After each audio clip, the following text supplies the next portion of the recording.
Hello everybody, welcome to the first TBOD vlog by me, the Quim Ninja. The working title at the minute is Quim's Quandary. It may change, but we'll see. The whole idea behind this, just to give you a bit of background, is I'm just going to do some short videos, just because I feel like it basically about just reactions towards various aspects of the gaming industry. I did have a plan for this first one, which is now going to be episode 2, which will probably come out next week sometime.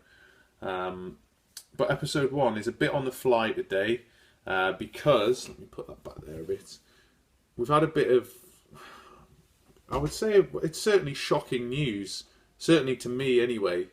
I woke up this morning, about 7 o'clock in the morning my time, to a tweet from Worth12, who is a member of the PGCR community.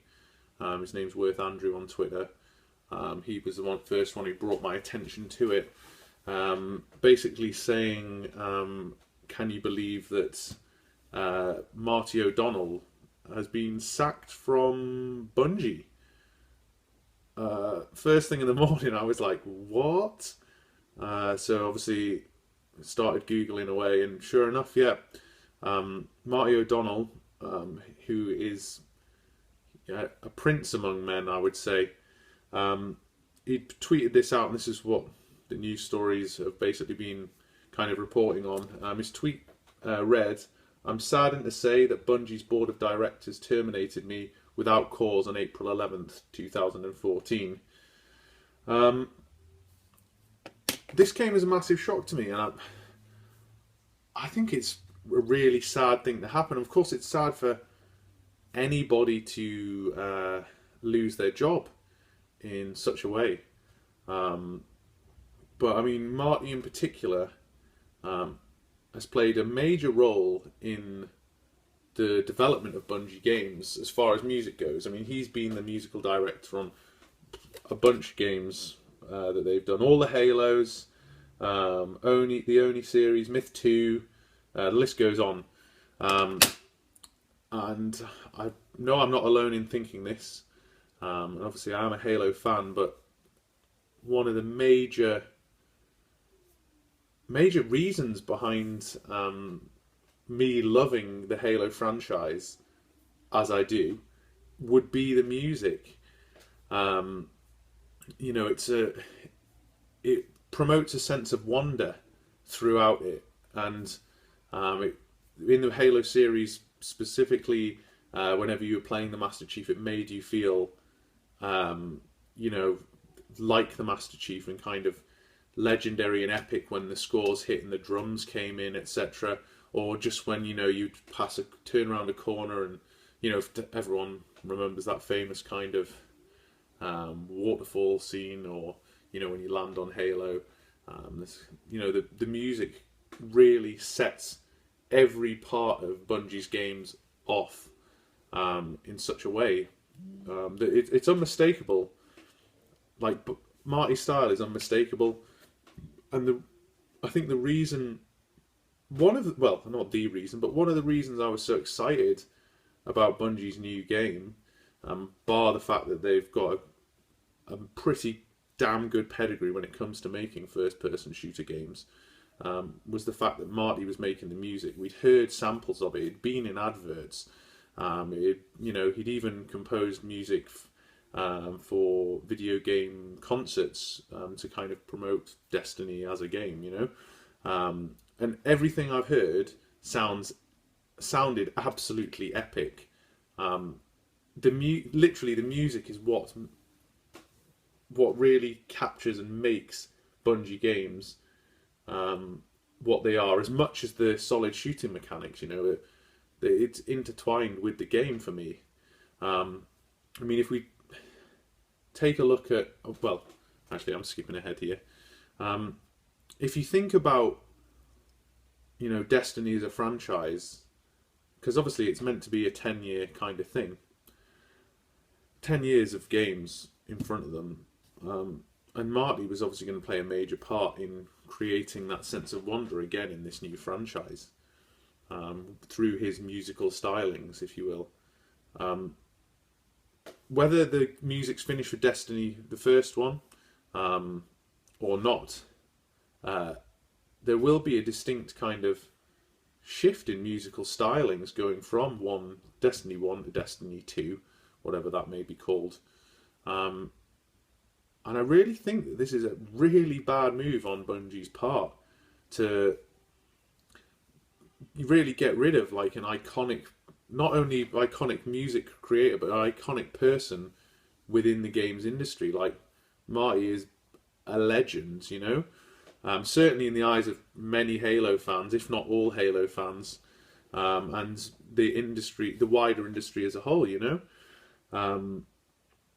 I just think it's a bit of a baffling move, and I'm not really quite sure why they've done it.